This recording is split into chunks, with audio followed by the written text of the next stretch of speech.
Hey, everybody. Welcome in. Welcome to the Pack-A-Day Podcast Happy Hour. I'm your host, Andy Herman. You can follow me on Twitter at Andy Herman NFL. It is Packers-Bears week. We finally made it. We are one game into the season. The Lions, the freaking Detroit Lions, are 1-0, the only undefeated team in all of football, and are on top of the NFL, which seems crazy to say, but they get the win versus the Chiefs. Thanks and hat tip to Kadarius Toney, to say the least.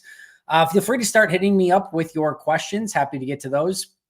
Awesome to see a few of the Pack-A-Day podcast members in the chat already, which is always amazing to see. If you haven't checked out the membership yet, definitely make sure to do so. 4 different tiers, from very affordable to, hey, you can give me your money if you want. All of those different options are available, but have some really cool perks with it, including Fantasy Football Pro Football Pick'em League. We've got obviously members only videos, members only Q&A, ton of different opportunities. So make sure to check that out. You can check that out on the Pack-A-Day Podcast YouTube page itself. But yeah, really appreciate all of your support. No, I couldn't hold my smile about what, Minnow? I'm happy to hold my smile as long as you would like me to hold my smile. And again, yeah, happy Friday to everyone. Aaron, make sure to like and hit those comments up to help the algorithm, of course. Packers just traded for Kadarius Toney. Yeah, that'd be something. Don't think that that's going to happen, but that'd be pretty funny to say the least. All right, what do we want to talk about, guys? All right, let's talk Spencer. Good question. What do I think of Jayden Reed's fantasy potential this year? I think, first of all, never trust me for fantasy. I can pretend to be a lot of things. Fantasy expert is not one of them. So I can talk to you, though, about what I think Jayden Reed will do this season. I think he's going to be the 1A slot guy. They didn't rotate him a ton. I do think they'll move their receivers around a little bit. We'll see Watson in the slot. We'll see Doubs in the slot. But I think Jayden Reed's going to be their primary slot receiver. He's going to be wide receiver 3. We're going to see him on the field a ton. I do think there's some legitimate chances that he gets an opportunity as a punt returner as well. It's always difficult to predict rookie, just projections for what they're going to do through the season until we see them on the field. But I was incredibly impressed by him. Jordan Love and him seem to get a pretty quick rapport together. And I think he's going to be a big-time target, both in the middle of the field. I think he can be a playmaker. He goes up and gets the ball. Does need to work on his hands a little bit. That was an issue in training camp and in preseason, but I expect him to get a ton of opportunities, even more this week with no Christian Watson this week. So, I mean, anytime it comes to a rookie in fantasy, you always have to have some trepidation, especially when you first start out. But I do think he's going to have a ton of opportunities this year. All right. So Elliot, thanks for the chat. What do you think changes offensively with Watson out? First and foremost, you miss a playmaker, right? Like that's a big time issue. Christian's one of those players that, as we saw last year when Love was in against Philadelphia, can take a 8-yard crosser and take it 60 yards to the house. And that's just the type of playmaking ability that he has. Against the Bears last year, in the second half of that game, he had the dagger. He had the little jet sweep that he took, and one block from Sammy Watkins, and he's gone. He took it the distance. And he had in that Bears game, in that second Bears game, he had a big pass interference that he drew. He had a receiving touchdown, the aforementioned 45-yard rushing touchdown. He had some really big plays in that game. So anytime you're missing a playmaker like that, somebody that can legitimately take it to the house at any given moment, it just limits your upside and opportunities at the playmaking position. So let's just say Christian Watson, would have taken a 10-yard pass and taken it 80 yards to the house. If Malik Heath's in that same situation, he might get that same 10-yard pass and take it 15 yards. And now you've got to have the rest of your offense do the heavy lifting and go the remainder of the field because you maybe missed out on a playmaker that couldn't take that play to the house. So I think it just limits your opportunities for playmaking potential because one of your biggest playmakers is out of the game. But we never know all ends. We don't know how it's going to affect the game. Maybe Malik Heath sets a block that Christian Watson wouldn't have, that sets Aaron Jones free for a touchdown and they get a touchdown that way. How about last year? What if Christian Watson was out week 1 last year and Romeo Doubs gets that double move instead of Christian Watson and Doubs takes it to the house? Green Bay ties the game 7-7 and the rest of that game is totally different. Who knows?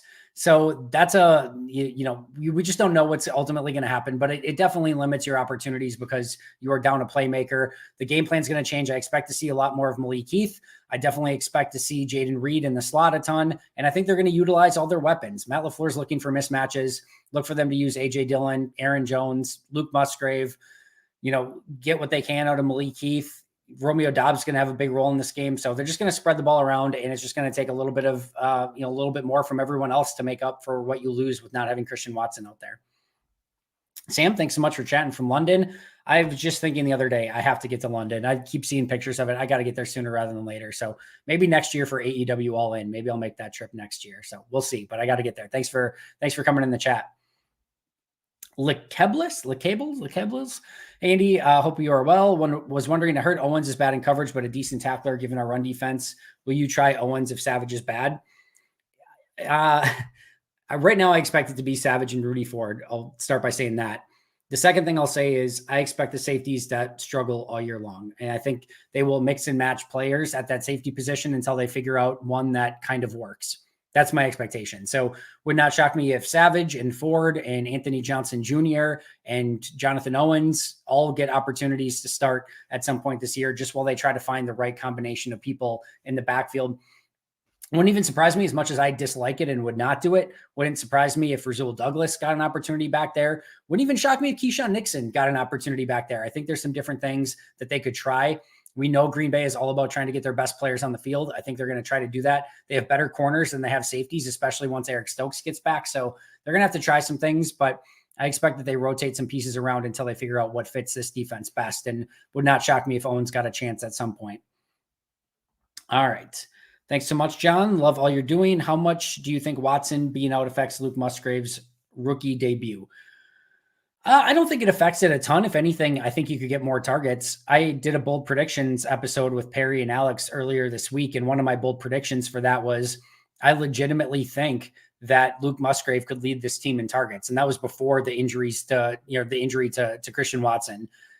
I've talked about it on numerous occasions, but there was the 3-play series in Family Night where they go tight end screen to Musgrave, crossing route to Musgrave, up the seam to Musgrave.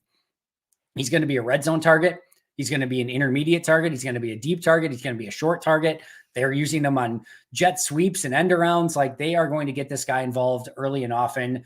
I'm not sure how he's going to hold up as a blocker. That's going to be something to monitor, but I guarantee you, even if that doesn't work out, they'll use him as a big receiver. He's going to see the field a ton. I think somebody posted that every time Jordan Love was in at quarterback, that Luke Musgrave played alongside of him. So he's tight end one. There's no question about it. He's going to get a ton of opportunities, and look for him to have a potentially big season. Always trepidatious of putting that on a rookie tight end, because we know how hard that is, but Musgrave's been up to the task so far, and I expect him to have a lot of opportunities this season. All right. Same question here for Barry. Just answered that one as well, but I appreciate the chat. Minnow took a flex or a flyer on Musgrave for fantasy flex. Not a bad idea at all. Franklin, Bill Huber reported the Packers have 3 wide receivers with hamstring injuries and the rest of the league has 4. Matt LaFleur also said with this many soft tissue injuries, it's something to look at. Can you elaborate? So Dontavian Wicks just came back from a hamstring injury. Romeo Doubs just came back from a hamstring injury, and Christian Watson is out with a hamstring injury. So that's what he was referring to. 2 of those players are back. Doubs and Wicks are practicing. Wicks is a full go this week. Doubs is questionable, but I would expect him to play. And then, of course, Watson is not going to play.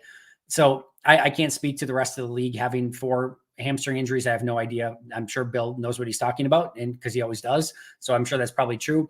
What Matt LaFleur said is anytime there's any sort of trend with any sort of injuries, they're always going to figure it, is there something they did wrong? Is there something they could do different? He said that would be next year during their off-season program. Is there something that they can change in their training camp regimen and everything that would limit the amount of soft tissue injuries at the wide receiver position that they saw this year? So he said nothing they can do about it now. It's not what he said, but that's what he inferred, and that it would be something they look at in the next year's offseason when they plan for that. So I don't think there's anything too much to elaborate. It's not like they don't focus on those. It's not like they don't do anything to prevent those. The other thing I'll say here, I get that there's some angst and frustration because you see Romeo Doubs hamstring questionable, Christian Watson hamstring questionable. Let's just assume Doubs plays in this game, which I think he will. If I told you going into this game that you're only three players really wouldn't play unless let's do 4 if we want to count Luke Tenuta. Only 4 players would not play in this game due to injury. Eric Stokes, who we basically knew was not going to be ready to start the season based on his injury a season ago, that was a foregone conclusion. So there's only 3 players that, besides Stokes, that are probably going to miss this game. One of them is Luke Tenuta. like your 10th or 11th offensive lineman. Another is Tyler Davis. Not that that's insignificant, but like your third or fourth tight end and a key special team player, no question about it. And then one key starter. If I told you every single week that you could go into every single week missing one starter, one 10th or 11th offensive lineman, and, one, rotational player or whatever, like you would easily take that week in and week out through the course of the season. So I get Christian Watson not being there is frustrating, but overall, the health of this team from just injuries this year, not including Eric Stokes, that is a carryover from last year, they did a pretty good job. You can't ask for much more than only 3 guys missing, only 2 guys on IR. One of those is going to return from IR at some point in Tenuta. Like overall, they did a pretty good job with injuries. It just so happens that Watson got injured the week before the game, and now he's not going to be able to go this week, which sucks, but you just have to live with it. And the Bears are going to be without Tevin Jenkins, who's a key part of their offensive line, was their highest graded player per PFF on offense a season ago. That's a big injury for them too. So it's unfortunate. I wish that, the NFL and the world could do the, Madden version of turning the sliders and injuries to off and everyone just could stay healthy through the course of the season. But if you ask me going into the year, like, hey, you're going to have basically 3 injuries in week 1 and 2 of them are the ones that you're probably not going to be too upset about. But like, all right, sign me up. I'll take that. All right. Let's see what else we got here. All right. So Vitor, sorry if I'm mispronouncing that. I'm afraid our wide receivers are going to be a similar game to the Chiefs wide receivers. Well, first of all, Kadarius Toney had like the worst wide receiver game in like I've maybe ever seen. And I don't think any of the guys on the Packers are going to be that. The second thing I will say is, I think they're going to find ways. Matt LaFleur does a fantastic job of putting players in positions to succeed and finding ways to scheme some players open. I think you're going to see some of that. I think Romeo Doubs has that connection with Jordan Love. I think Jayden Reed is going to be heavily involved, and I think he's going to be up to the task. Even Malik Heath. One of the things I like about Doubs, Heath, and Jayden Reed is they are different types of wide receivers. Now, you don't have that game breaker playmaker quite like Christian Watson, but Jayden Reed's your fast gadget slot guy that can do a variety of different things from the slot. Malik Heath is your classic kind of Allen Lazard type X wide receiver who can do a lot of the physical stuff, the goon stuff, the blocking, the middle of the field, like all that sort of stuff that a lot of people don't like to do. He does it well. And Romeo Doubs is kind of your do everything wide receiver. You can get the ball in his hands. He can make some plays. He can still win deep. Like he can kind of do everything. So you are missing that big time playmaker in Watson, but you do still have 3 different types of wide receivers. Plus you've got Luke Musgrave at tight end, Aaron Jones and Dillon out of the backfield. This is not a team that's completely lacking for playmaking ability. And the other thing too is Green Bay's offensive line should match up very, very well with Chicago's defensive front. That's going to give Love more time, which should allow those wide receivers a little bit more time to open up downfield. So I don't think it's going to be anything like that. I think they're still going to be able to put points on the board, but just going to be, everyone working together on the same page and trying to eliminate as many mistakes as possible as they go into the season with a ton of young players. All right, Hayden, who has a better season, Doubs or Watson?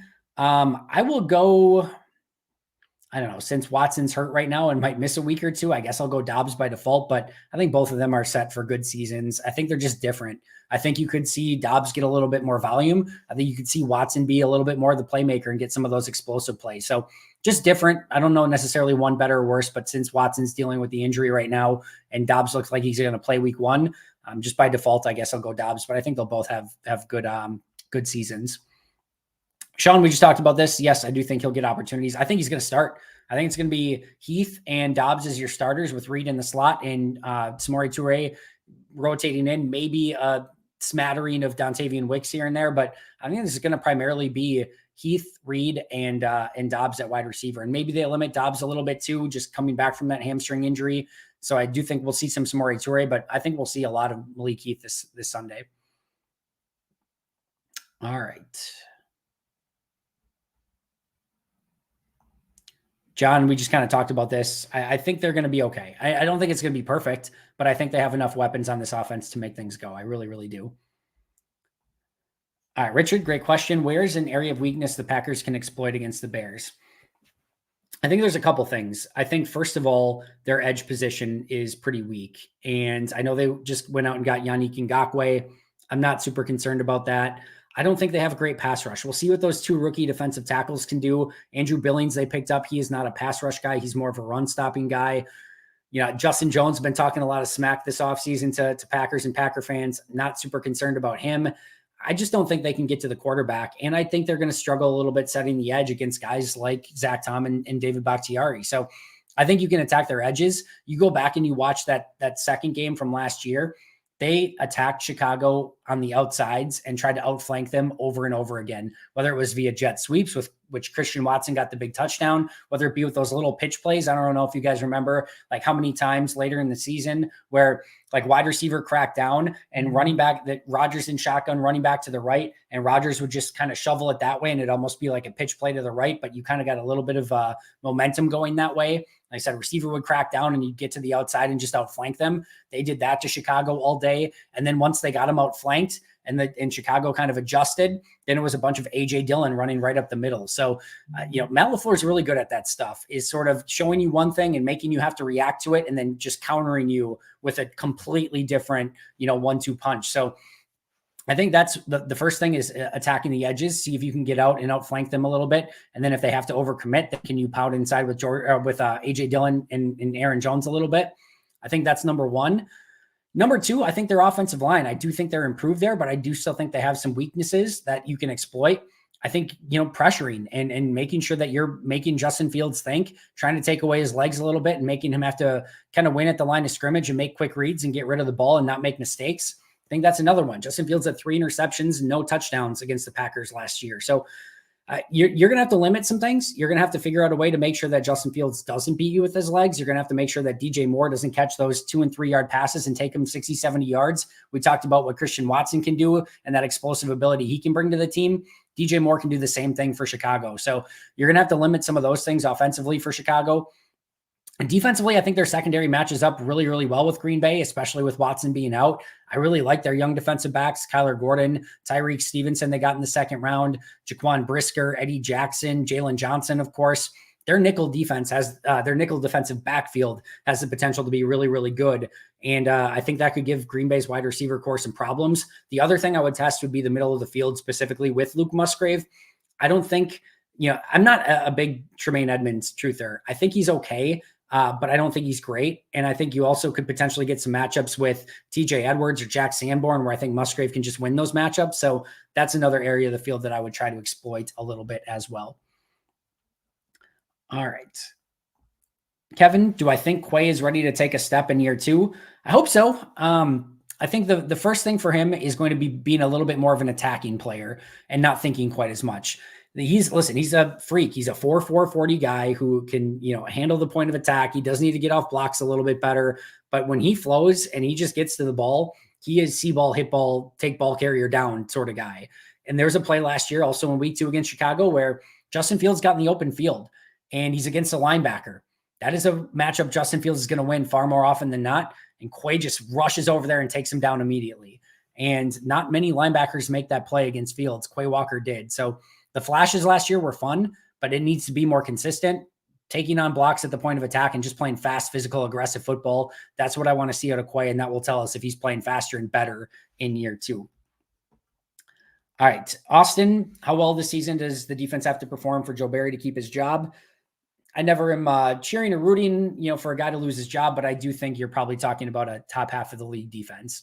I think if in year 3 as a defensive coordinator with a lot of talent on defense, if you can't get your team performing in the top half of the league in defense by year 3, it's just like, all right, what are we doing? We got to try something else. So that would be my guess.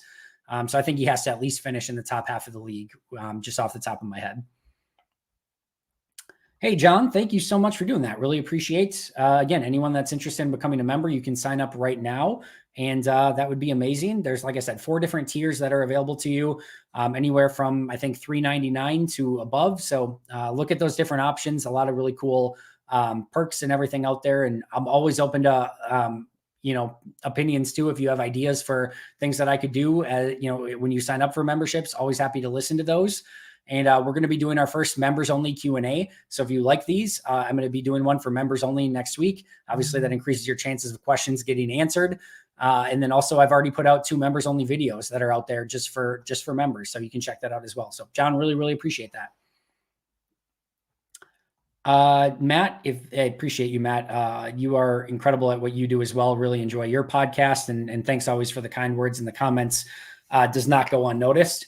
If Doubs is in or out, does it change your score prediction? First of all, I think he's going to play. I mean, he could always have a setback. There's always that opportunity, right? But it would. It very much would. I think Green Bay with Doubs like can win this game. And I mean, I think that goes without saying, but I think they're very, very much involved in, like, I would put them as the favorites with Doubs. I would have put them easily as the favorites with Doubs and Watson.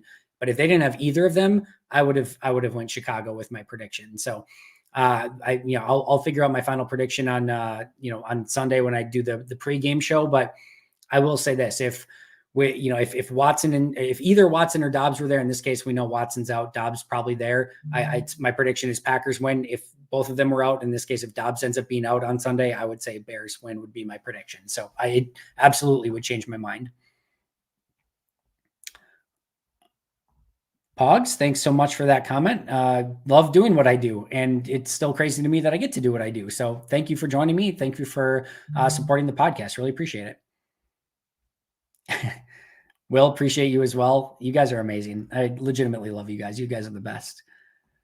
All right, Rick. Aaron Jones will have 150 yards plus from scrimmage and a couple of scores. Drinking Bacardi Raspberry with ice here in Stockholm, Sweden. Cheers, everybody. Bacardi Raspberry with ice. Cheers, Rick. Appreciate you. Got a summer shandy today, nice and easy. Feels like the end of the summer shandy season. So got to finish these up. Going to be October. It is Oktoberfest season, so going to have to transition to that soon. All right, what else we got? Gary, thanks so much for being a member, by the way. Next fastest wide receiver from Watson has to be Jayden Reed, right?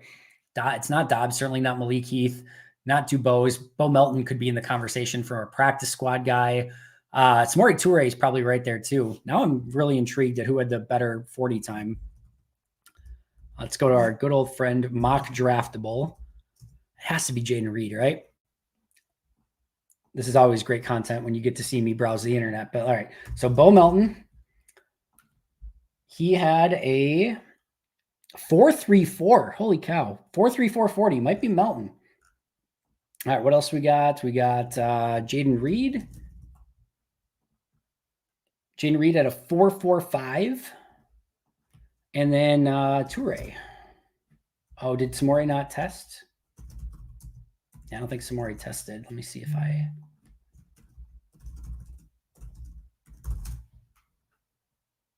They have Samori at a 4.43. So I guess it's Bo Melton. So apparently it's Bo Melton. By the way, speaking of which, and now that I'm not browsing the internet anymore for you guys, I do think that if they call up a wide receiver this week, I do think it'll be Melton and not Grant Dubose. I think Melton's experience in the offense, he played more special teams reps for Green Bay. I think he just gives him a little bit more than Dubose at this point. So not saying for sure they will call up a wide receiver. They don't need to.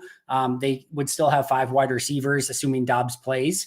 But if they're concerned about Doubs and if he could like hold up for the course of the game, could easily bring up another one, I would expect it to be Bo Melton and not Grant Dubose. But apparently the answer is Bo Melton. I did not realize he was like a 4.340 guy. Hey, and Jay, I just answered your question without even looking at it. So I think it'll be the 5. And then if they do call one up, I think it'll be Bo Melton. Adam, truer words have never been spoken. Jade, thanks so much for being a member. I didn't think that the Lions looked that good. I feel like the Chiefs looked that bad. The second part is true. The Chiefs played a bad game. No question about it. I do think you have to give Detroit some level of credit for going into Kansas City, one of the toughest places to play on opening night, on banner night. Not a lot of teams go in as the road team on that first Thursday night game going against the defending Super Bowl champions and pick up a win regardless of situation and circumstance. So I do think Detroit deserves some level of credit, but I will say I think Kansas City gave that game away a little bit more and played really, really bad brand of football. And that was definitely a key piece of it as well. But give Detroit some credit for going in there and finding a way to get that victory. And sometimes like those gritty ones, that's exactly what Detroit's known for. Like that was not a pretty game of football. There's a lot of ugly in that. And the uglier it got, the more it favored Detroit, and credit to them for building a team that when it's an ugly game, it's going to favor them, because usually when it was an ugly game, Detroit was just losing 17 games a season. So I think you do have to give them some credit. All right, what else do we got here? Dan, good question. I think it was actually late last week. I don't know that's 1,000,000% for sure, but I think it was last Friday. And either way, when they started this week, they knew they weren't going to have Watson. So I think they've known all week long. And if you get a whole week, like it sounds important, but like if Matt found out the day before, he would be totally fine putting together the game plan for Sunday still. Like these guys, these coaches are insanely smart, insanely knowledgeable, and know how to fix these things on the fly. Like if you have a player injured in a game, you know how to fix it on the fly. So the fact that he knew probably on Monday, if not before then, they will be totally fine making the adjustments that they need to make.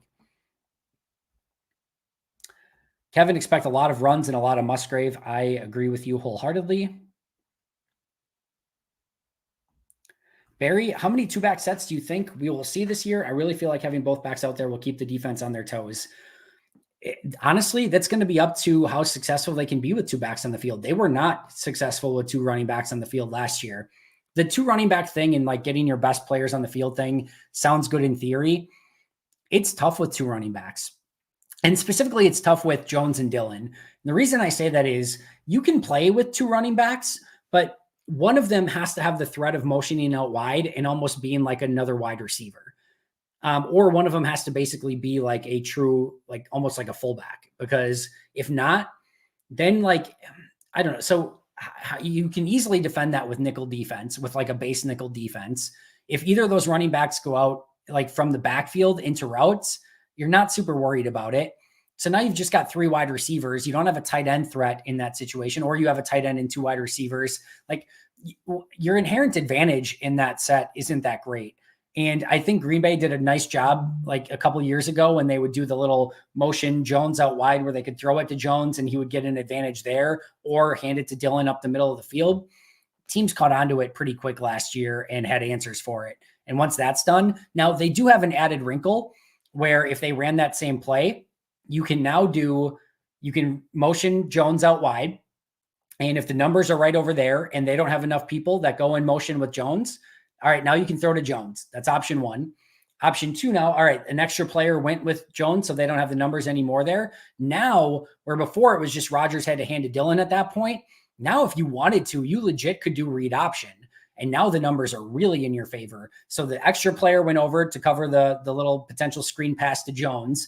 Now, if I'm doing read option, now the edge has to read me. Now I've got AJ Dillon coming downhill. If they're in the two deep safeties like the Rams did in that playoff game a couple of years ago, now you're really cooking, because now you have a quarterback who could potentially keep. And if they all go down towards Dillon, then Love just keeps and he picks up, I don't know, 8-10 yards, probably pretty easily, because everyone has to commit to Dillon on that play. So they do have a little bit of an added wrinkle there with, just Love's probably more willingness to run a little bit than Rodgers was the last couple of years. But it's going to be up to those guys showing that in the pony personnel and the pony package that they can actually be successful, because last year they were not successful playing in that package at all, and understandably.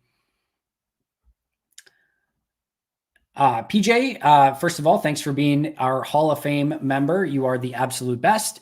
AJ Dillon out-carried Jones in both Bears games last year. Do you think we'll see that again? It's going to really depend on the type of game that it is. And I talked about it earlier. I think you kind of want to outflank Chicago early and then pound them inside after that and just give them different looks.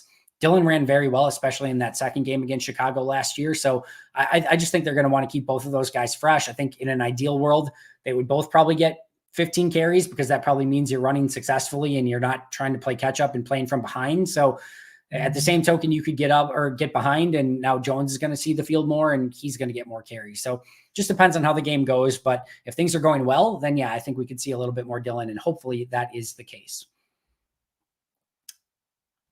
Minnow, appreciate you, my friend. Yes, make sure to hit like, help that algorithm out as much as you can. Great question, Jay. What do I think about Steno's comments on Yosh? First of all, I don't know if you guys saw today, but Matt LaFleur, I think almost like, I don't want to read between the lines too much here, but I think he almost reached out to Yosh Nijman to like clarify after, because I think Matt was probably expecting to get asked about it in the press conference today and didn't get asked about it. So here was Yosh Nijman's tweet on it today. Let's see if I can find it here. All right. So he said Matt LaFleur wanted to speak about offensive tackle Yosh Nijman to The Athletic after he wasn't asked about it in his press conference today in light of offensive coordinator Adam Stanovich's response to a question about Nijman yesterday. Here's the full quote where Nijman is at right now. So this is Matt LaFleur's full quote to match Nijman and The Athletic. I think it's a credit to Zach Tom for his ability to earn that position, but Yosh is a guy that we got a ton of confidence in. And I mean, just like I talked to him the other day, I've watched him perform at a high level. We watched him perform pretty well against Bosa, who's now the highest paid defensive player in all of football. He's going to have to play for us at some point this year. There's no doubt about that, or there's no doubt about it. And we have a lot of confidence in him. So Matt LaFleur, you can tell, went out of his way today to make sure that he sort of clarified some of those comments. I don't think Yosh had the offseason that they wanted him to, if we're being honest, right? I don't think Adam Stanovich says that out of nowhere. And Stitch has the ability to talk a little bit more like a position coach and be a little bit harder on his guys, where Matt LaFleur and Brian Gutekunst have to be a little bit more diplomatic in what they say. Steno just said it as it was, and I appreciate that about him. But you can tell there's when a player sets a standard for themselves, and this is not the same. I'm not comparing it. It's not apples to apples, but I coach youth soccer. I coach my son's soccer team. I've coached soccer since I was like 15 years old. Like, I've coached for a long time now. But when you have a team or you have a player that sets a standard for themselves and they show what they can do at a certain level, then that standard becomes the new expectation. And anything below that, you're upset by. And you can tell that Adam Stanovich, and as Matt LaFleur said, like, he's played and held his own against Nick Bosa and against some of the best defensive ends and edge rushers in the league. That's where the standard is at for Yosh Nijman now. And I don't think they saw that this offseason. And it is not a mistake. Both Zach Tom and Quay Walker outplayed Yosh Nijman this offseason. And I think that's what probably got under Stanovich's skin a little bit, is we've seen the level that Yosh is able to play at. He didn't reach that. And I think that's why he called him out. And I think Matt LaFleur, in a little bit of a good cop, bad cop, where Steno is the bad cop and being like, yeah, no, he needs to respond to this. He needs to be better. And that I don't mind that. I think that's good coaching. But then the good cop comes along and Matt LaFleur's like, we have a lot of faith in Yosh. He's going to play at some point this season, and, sort of makes a little bit better. And then I think hopefully Yosh gets kind of motivated by both sides. But once you have that standard and once you set that for yourself, that's what the coach's expectation is. And I think that's exactly what Steno was basically pointing out in that situation. Franklin, great question. It wouldn't shock me if it was like now as we're on this chat, and it wouldn't shock me if it was like halfway into the season. I do think it gets done some point this year. Maybe Brian just wants to see like the first 4 games of the season just to see how his knee responds and he doesn't have any setbacks. Like, yeah, maybe he just wants to see it out on the field a little bit before, maybe upping that dollar amount one more time to where Gary's agent wants it to be. Maybe Gary wants to go out and say, hey, I know that you are thinking that I'm not full Rashan Gary at this point, but I'm going to go out and show that I'm one of the best edge rushers in the league, and I'm not going to accept anything less than a top dollar contract. So I'll go and show you first. So some of those things can just be a little bit finicky, as we've seen throughout the course of the league earlier this year. I mean, Chris Jones, a great example of that, but I do think it gets done at some point this year, hopefully sooner rather than later. But I could understand if Goody wants to see just a little bit out of Rashan Gary before maybe, having that final signature on the dotted line. Oh, we got a couple of super chats I missed. Sorry about that. Vex, level of concern with no Watson versus the Bears. I mean, there's always a concern. It just, there's certain players that just give you more opportunity to win because of their playmaking potential. And when you lose some of those players, you lose some of that opportunity. And that's how I feel with Christian Watson being out. It gives you less outs on things that can go, or like that can go wrong. You're going to have to be a little bit more perfect on offense because, like I said earlier, Christian Watson might be that player that takes the 2 or 3 yard pass and takes it 70, 80 yards. And now if that 2 or 3 yard pass goes to somebody else and they take it 10 yards, well, now the rest of the offense has to do the heavy lifting to make up for that extra 70 yards that they didn't get because they don't have Christian Watson out there. So it definitely limits what Green Bay can do offensively to some extent. We saw what Watson can do in the second half of last year. He's a big time playmaker, and not having that is a bummer and a concern to some extent. So it's definitely a concern. I still think they can win the game, and it's their job to go out and win it regardless of who's out there. And now they got to figure out a way on offense to put up points, on defense to limit Chicago, and just find a way to get out of that city with a win in any way, shape, or form possible. Thanks for that super chat, Vex. And same thing for John. Where do you think Stokes will fit in once back? I have no idea. I know that's not a great answer. I will say I don't think he gets anything handed to him. I think Rasul Douglas and Jair Alexander are your starters on the outside this year, regardless of what Carrington Valentine does, regardless of what Eric Stokes does. And when he comes back, I think Jair and Rasul are your starters. And clearly Jair is. So I'm basically saying Rasul is your starter. And then things get interesting. And the hard part is that you don't have a true slot. Eric's not a slot. Keyshawn is, so you have him, but I'm talking about like your top corners. Maybe Carrington can fit in the slot, but that obviously doesn't answer your question about where Stokes fits in. So as of right now, I think he probably is your dime corner. When you're in dime, you can put Jair in slot because it's an obvious passing situation. You feel more comfortable there. So then you can go Stokes and Rasul on the outside with Jair and Nixon on the inside. That's, I guess, where I would put him right now. And I've said this all offseason too, but with Stokes, his superpower was his 4.3 40 speed. He wasn't a technician at the position. He doesn't have great ball skills. Like, it's just, he was really, really, really freaking fast, and he had great catch up speed. And even if he lost at the line of scrimmage or someone beat him with a move, he could get turned around and caught up to the play. Jamar Chase a couple of years ago was a great example of that, where Chase beat him clean off the line and Stokes just put it in another gear, got caught back up with it and knocked the ball away. But if now Eric Stokes goes from 4.3 40 Eric Stokes to 4.5 40 Eric Stokes, because he's not the same coming off the injury, that's an entirely different football player. And that's a football player that now really is going to have to focus on technique and just all the other little nuances of playing corner, because he doesn't have that superpower anymore. And I'm not saying he doesn't. He might come back with the exact same speed. I have no idea. But I think they're going to need to see what they have from him first before they make any determination. But I don't know. And I think there's a decent chance that, they just have to kind of wait and see. And he might have to kind of wait for his opportunity again. Most hated Minnesotan, another Hall of Fame member. Really appreciate you a ton as well. How do you feel about 5 wide with the current roster? Great way to set up mismatches, and loved it in college.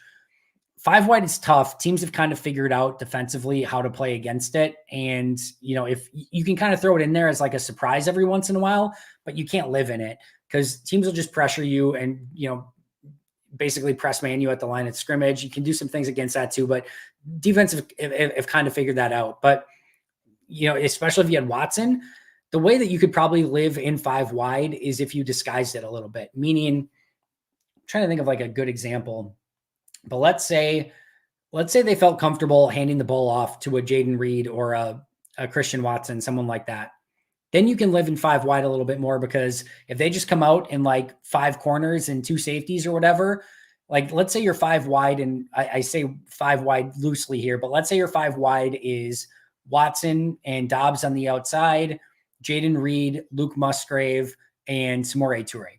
Let's say that's your 5 wide, or let's say Malik Heath instead of Toure, whatever you want to do. In that situation, especially if it is Malik Heath, now you can kind of line up Malik Heath in a little bit of like an H-back role. You can put Musgrave at tight end. And if you feel comfortable enough putting Christian Watson or Jayden Reed in the backfield and actually handing them the football, now if they come out 5 wide, you can almost go in like a base formation and like run at them and do some really cool things that way.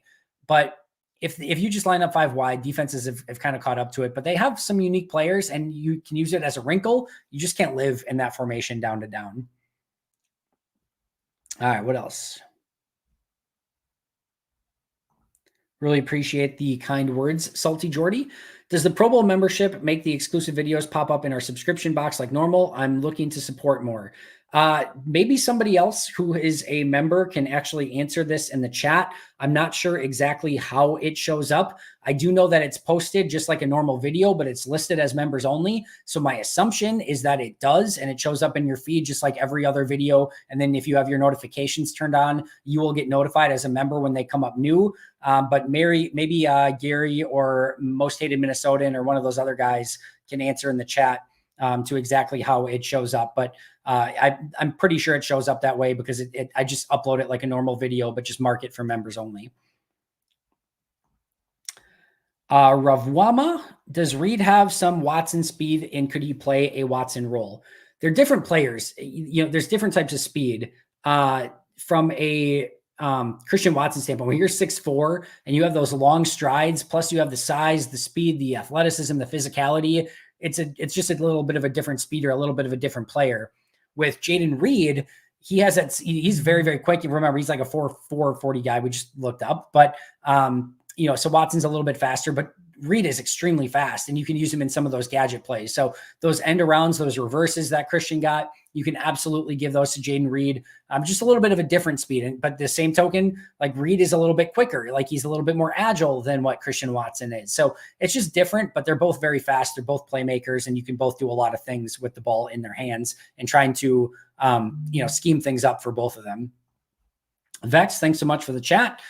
Joe Barry and the defensive staff have not developed defensive players nearly enough. This is why Joe Barry should get fired.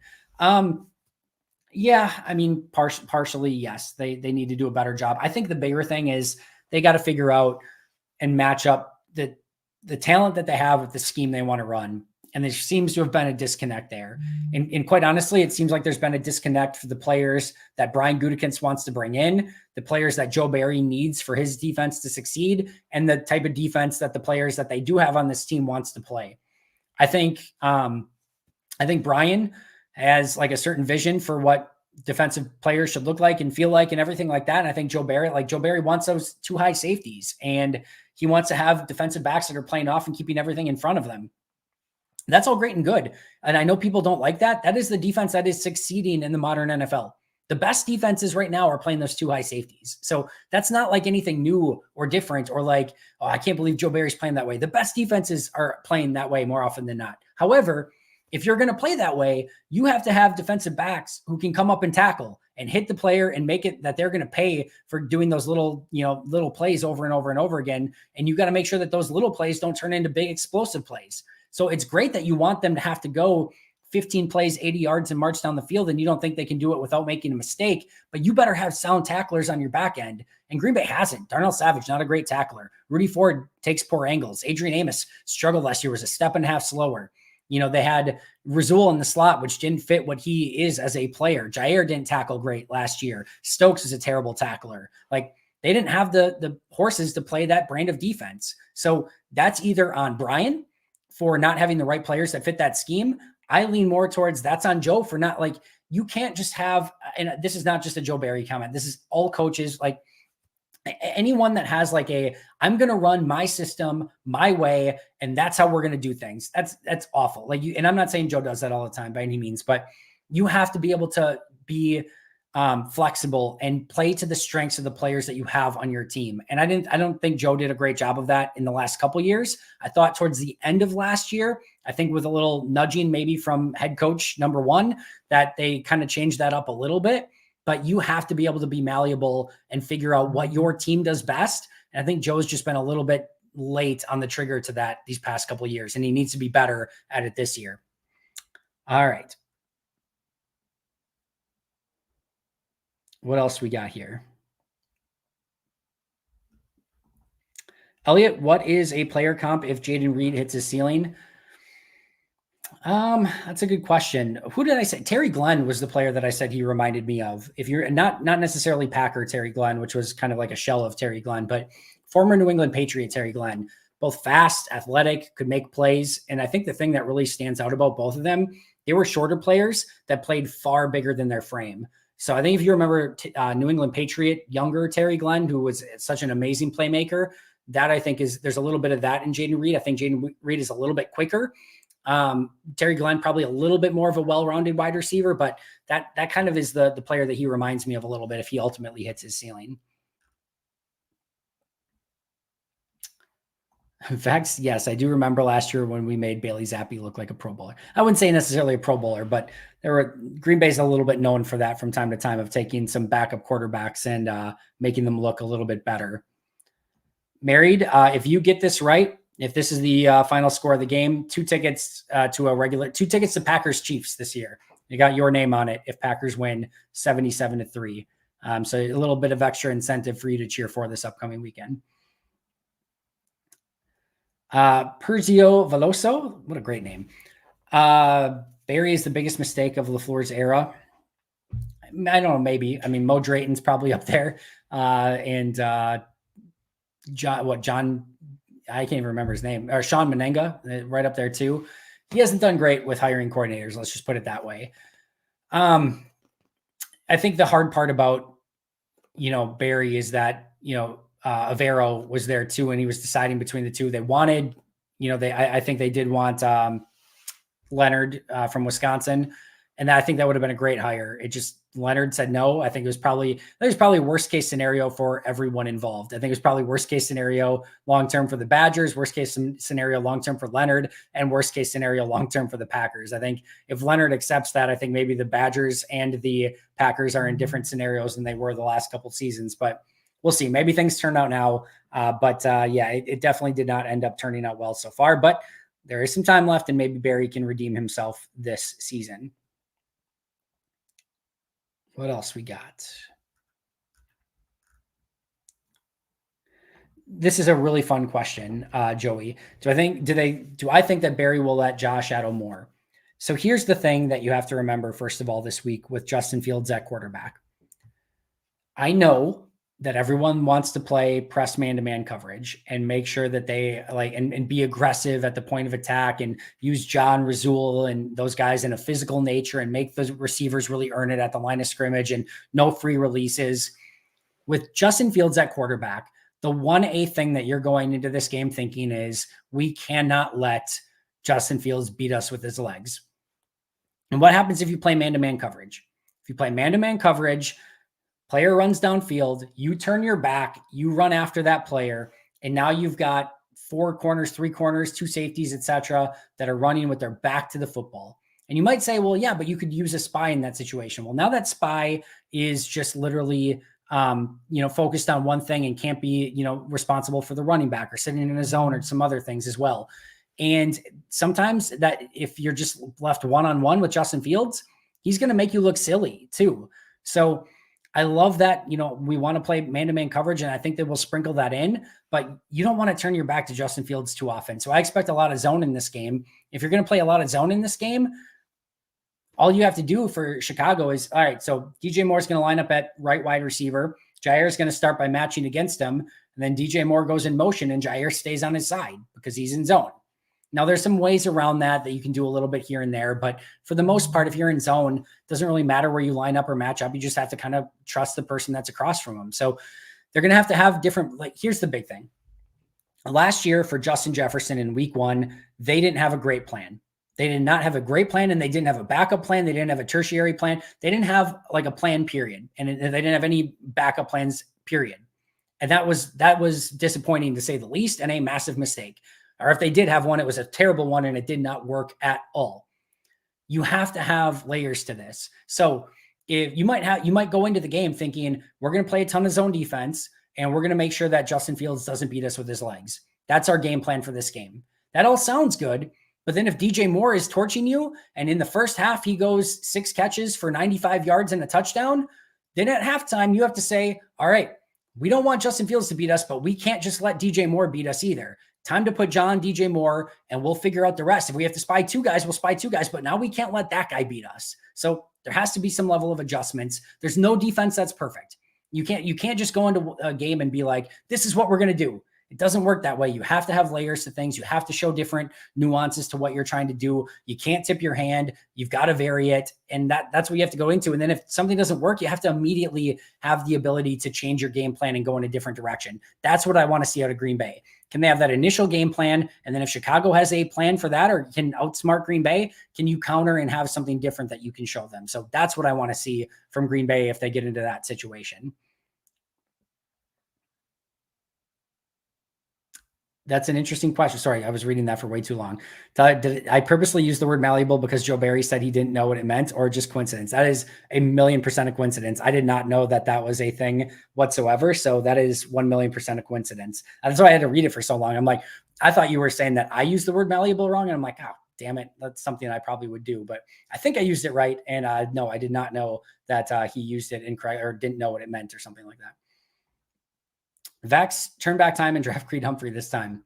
Listen, if you could turn back time and draft a lot of people, that would be great. And yes, Creed Humphrey is one of those. But as I've said before, every team can do this, and they can look at 2 guys that a player that was picked to pick later, or they picked this guy instead of that guy. Every single team has those exact same stories. It just is what it is. It's part of the draft. Salty Jordy, thank you so incredibly much for becoming a member. Really, really appreciate you and appreciate that a ton. John Knapp, how long does Josh Myers continue to be the starter if he keeps playing inconsistently? I do think there'll be a short leash, especially because they have options. And we just talked about Yosh, but Rashan Walker is a legitimate option now. And if Josh does not play well, I think they'll go Zach Tom at center, and I think they'll go Rashan Walker at right tackle. So I think he will start. I think he's going to be the guy. I think the hope is that he can make it through the season, but I do think they'll have a short leash with him if he does play poorly or inconsistent throughout the course of the season. Boom is right, Salty Jordy. You are the best.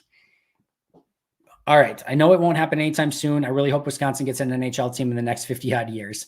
That would be really fun. NHL or MLS, one of the two. I would absolutely love that. But I will say this. For Wisconsin, it just being Wisconsin, I know Madison, Milwaukee, bigger cities, but the fact that Wisconsin has Brewers, Bucks, and Packers, not to mention a really good college team in Wisconsin, Marquette basketball, a couple other D1 basketball teams in UW Milwaukee and UWGB. Like that's pretty darn good for the state of Wisconsin. So I would love an NHL or an MLS team as well, but I will absolutely take the fact that this state has 3 professional teams in the really in basically like the 3 biggest sports, you could argue. So what is my favorite Packers Bears memory? All right, I have a few. I mean, clearly winning the NFC Championship game, the BJ Raji pick 6, like that was an incredible moment. You know, Rodgers Cobb touchdown to win the NFC North, Julius Peppers coming off the edge, Kuhn picking it up, and then, you know, it had the great call by Joe Buck, Rodgers hitting that one's huge. There's a lower key one, and I don't remember the exact scenario. Don't know what year it was. I can't even remember if it was Favre or if it was Rodgers. I think it was Rodgers, but it was Greg Jennings. And I think Green Bay was down by maybe like a field goal or something late in the game. And it was like a 4th and 1 or a 4th and 2, I think. And they went deep to Jennings down the left sideline. And Jennings just completely cooked the corner and hit him in stride. And he had the game-winning touchdown. That one is one that's, I guess, kind of sticks out. I wish I remembered it more. I guess if it stuck out that much, I'd remember it a little bit better, but that's one that I remember at least somewhat. Yeah, I think those are probably, and then of course the Rodgers where it looked like, so on the week 1 game where Rodgers looked like he tore his ACL and then the Bears go up like 20-3, something like that. And then Rodgers comes back and leads the comeback. And I think Cobb got the game-winning touchdown at the end. In that game, if I remember correctly, that was the very first year that I started the Pack-A-Day podcast. And I'm like, I just started a 365-day-a-year podcast. We just launched it.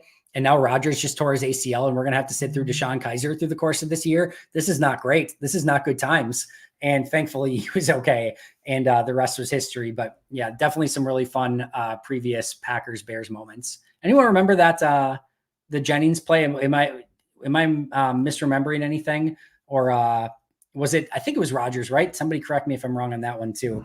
But I remember the play from Jennings, and I remember loving the play call from McCarthy. So I know it was McCarthy. I know it was Jennings. I think it was Rodgers, but I could be wrong on that. All right. I will quit the Wild for any. I've been fighting with my hockey team. There's a handful of hockey teams I like, but not one that I've truly supported. I'm leaning San Jose Sharks right now, but yes, it'd just be easier if Wisconsin would get one. Was there an instant replay game? Oh, there was. Yeah, the instant replay game. Gotcha. Packers Bears week 1 in 2009. I think that might have been it. Was that Favre then? I don't know. Was that Rodgers? I don't know. I'm probably Rodgers still. I don't know. I'm going to stop trying to. This is a real story. I'm a history major. My degree is in history. First thing, I remember nothing about history. I know nothing from my degree. I did a whole thesis and everything on the Russian Revolution. I don't know that I could tell you a single thing from the Russian Revolution. Second part 2 of this, as a massive Packer fan who is a history major, you would think that historical Packer stuff probably would be my expertise. It is the worst of my knowledge. As soon as something happens, like I'm constantly in the here and the now and what happens next and the next draft and the next all of it. Like it's sort of like here into the future. And as soon as something is done, I'm like, all right, that's done and over with. And I just kind of put it behind me. So that stuff I like struggle with way, way more. And you would think As a history major, that would not be the case, but that is 1,000,000% the case. Ooh, Aiden, that's a really fun question.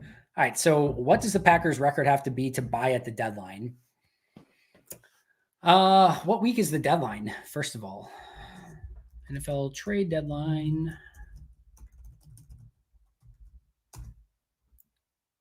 October 31st. All right, so what? We're probably like 7-8 weeks in. Green Bay has an early buy, so probably 7 weeks in. I think they'd have to be like 6-1 or 7-0 to be aggressive buyers. Even 5-2, I think they'd probably just hold and be like, all right, the tougher part of the schedule is coming up. I think if they're 6-1 or 7-0 is when they potentially would be a little bit more aggressive, especially if they looked like really, really good in those weeks. Then I think you could see them be buyers. I think Brian knows that even if they come out of the gates hot and even if they start 5-2, 6-1, I think he's still going to preach patience and understand that this is not the team that's going to win the Super Bowl. And yeah, maybe they could make a run into the playoffs and that'd be great, be an awesome experience for this team, but you're not going to mortgage much of the future for this 2023 version of the team. And I think that's the right way to go about it. So I think if they were 6-1, 7-0 and looked awesome, that's probably in the conversation of when they would start looking to be buyers. All right. So apparently it was 2009. All right, here we got Richard. Packers won 21 versus Bears 15. Al Harris had an interception of Jay Cutler to end the game. Rodgers was the quarterback in 09. All right. That's what I thought. So cool. And of course, Al Harris had an interception of Jay Cutler. That sounds absolutely 100% right. Hey, Cheesehead TV. I'm assuming that's Tyler. Brian will offer premium picks. Other teams will offer more, and fans will blame Brian for not swinging a trade. Yeah, or winning a trade, swinging a trade. I don't know. Swinging, I'm assuming. Probably right. Hi, Tyler, by the way. Also, please thank Tyler for all the work that he does on the amazing thumbnails for the Pack a Day podcast, Cheesehead TV, all the social media stuff that he do. It's Nagler. Oh, Aaron Nagler. Welcome in, my friend. You missed at the very beginning of the chat, unless it's Tyler just messing with me. But this was the very beginning. Oh, I don't know if I have it anymore. But somebody said 4 p.m. is when Nagler goes live every weekday, just saying I got to make decisions that I don't want to make. And then Minnow said open 2 tabs. And then I said tell Nagler to take the day off. So I don't know if you took my advice and took the day off, or like I said, if this is just Tyler messing with me. But either way, I hope you took the day off because you deserve it. And if this is Nagler, by the way, I meant to mention this on our Let's Talk Packers this week, but really awesome that you were able to do this full time now. Well overdue and insanely well deserved. So congratulations to you, my friend. Ian, I really think if Jordan proves he's the guy, I think he will. 2024 opens up a new contention window and it could get really exciting. Agree, Andy? Yeah, especially because the Jets are going to go 0-16 or 0-17 and Rodgers is going to play 65%. They'll get the number 1 pick too, right? But no, they should have 2 first-round picks next year. This is a really exciting young roster. And yeah, if Jordan's the guy, they'll sign him to a new contract, maybe even by end of this year or certainly before the start of next year starts. 2024, 2025, probably cheap years of that deal. And you can probably accelerate that stuff pretty aggressively.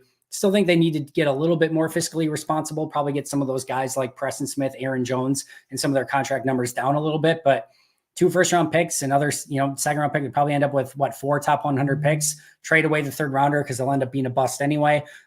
Yeah, they definitely will have some opportunities. Yes, I'm informed that we were both live. Yeah, I might have to reconsider my 4 p.m. Time, or we might just have to rock, paper, scissors and go every other week. Next week, I will not be at 4 p.m. though. I've got a consultation with my son at 4 p.m. Looking at a speed trading academy because he's a freak athlete and trying to make him better. He's got to be. So if my math is correct, I think Xavier, my son, can be right in that time frame when Jordan Love becomes a disenfranchised quarterback with the Packers and Green Bay is looking to trade out after he's become a Hall of Fame quarterback and a 3 or 4 I guess he'd have to be like a 5-time MVP to do this for Jordan Love, and then gets pissed at the team and probably has a bunch of weird off the field stuff that happens. So after all that happens, he wins a Super Bowl, of course. And then they have like 4 or 5 heartbreaking losses. So once that's happened with Jordan, Xavier should be right in line to be the next guy to take over at that point. So that's what I'm working towards right now. But 4 p.m. I will not be on next week. All right, I'm only a couple more, then I got to get out of here and pick up the kids that I aforementioned.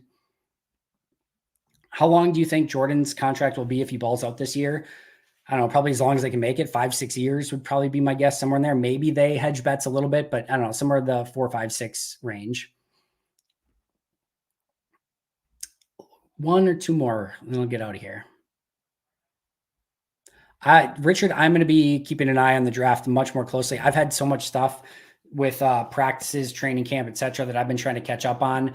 I mean, next week, as you saw my schedule, for those of you who saw on Twitter, like I'm going to be doing tons of amazing interviews and things like that. So the schedule keeps getting busy, but I'm hoping to start digging into the draft even more, maybe even by tomorrow. Might have some time tomorrow to start digging in, but I want to be in, like, usually I get to the point where the season ends and then I have to just like aggressively dig into the draft all at once. My hope was that now that I'm doing this full time, I can stay up to date with all the prospects in the draft throughout the course of the season. I was hoping to have like the top like 30 guys done already, and I've done 0. So I'm going to get there though. That's my goal and my promise.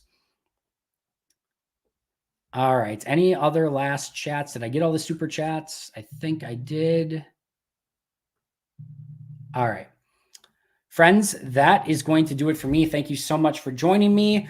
Always appreciate you a ton. I will be right back here tomorrow morning. I interviewed Ben Fennell earlier today, so that is going to be the episode for tomorrow that is up on the YouTube channel and wherever you get your favorite podcasts. Ben is always amazing, so you will not want to miss that. We'll have the pregame show on Sunday. We'll also do a live postgame show as soon as that is done, so you're not going to want to miss that either. But always appreciate your support. Check out Pack-A-Day Podcast memberships if you haven't already. I'll see you guys tomorrow, but until next time, and as always, go Pack, go and beat the freaking Bears.